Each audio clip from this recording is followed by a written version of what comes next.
Hello guys, my name is Madhur and welcome to my channel. This is the 28th tutorial in the series of tutorials on Unix shell scripting.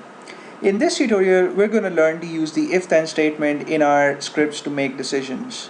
Now, before I demonstrate the if-then statement to you guys, what I'm going to do is I'm going to take a minute and talk about exit status.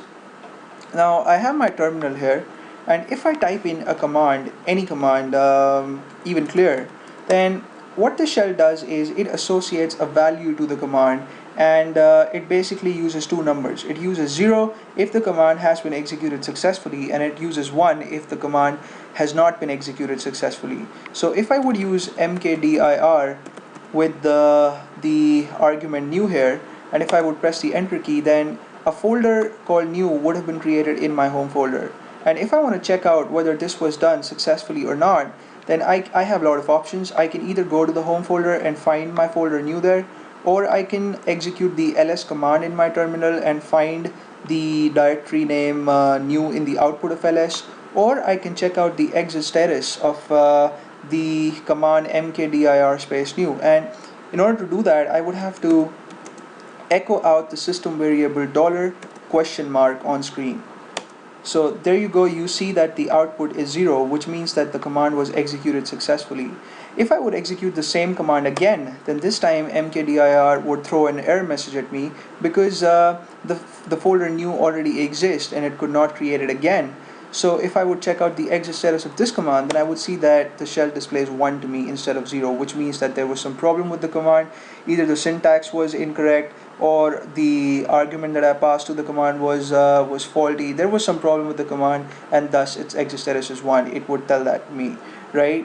So now we are at the point where we can begin our discussion on if. So what I'll do is I'll open my text editor, and I'll save this script file.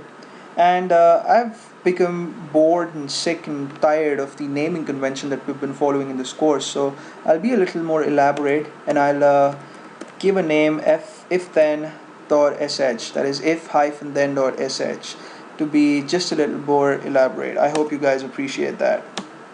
On the first line, I'll put a comment, something like if then statement in action.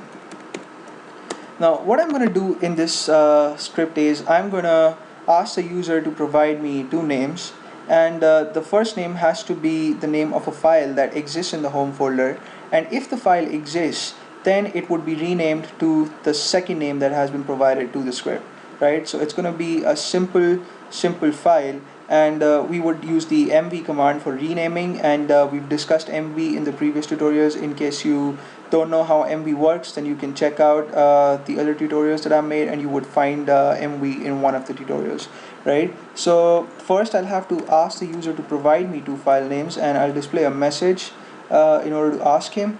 I would type in enter source and target file names. There you go. On the next line, I'll use read to grab those names, and I'll store them in the variables source and target respectively. On the next line, I'll use mv to rename my source file to the target file. Okay. Now what if I want to display a message if this command was executed successfully? So let me first type in the message that I would want to show, and the message would be your file has been successfully renamed, right? But I would want this message to show up only if this operation was performed successfully.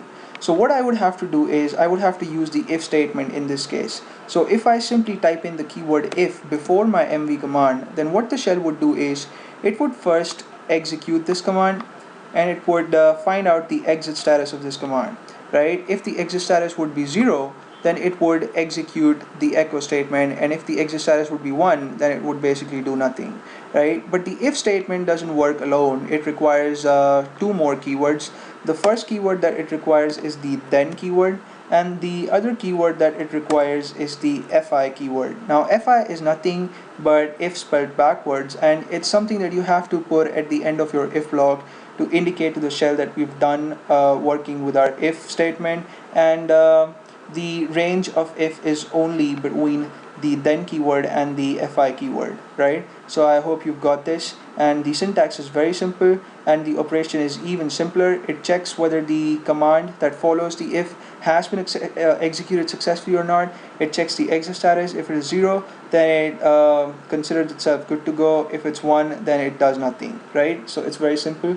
So I'll save the script file, and what I'll do now is I'll clear my terminal first, and I'll use touch to create a file in my home folder, and I'll create a file called test, right? So test has been created. Now I'll use sh to execute my script file, and it's called if-then.sh, and I have to enter two file names, and I'll input test as the first name, and I would input something else like sample as the second name. So what the script would do is it would check if the file test exists in my home folder. If it does, then it would rename test to sample, and if it doesn't exist, that is if it won't be able to find test, then it would basically do nothing, but the shell would return an error message to me, not the script, right? So if I press the enter key here, then you would see that I get the message your file has been successfully renamed.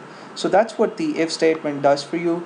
It checks the exit status of a command, and it tells you and it executes a piece of code, anything that you type in between the keywords then and if spells backwards, that's fi, right? So that was our discussion on if then. In the next tutorial we will be checking out the if then else statement, and it basically gives us another option.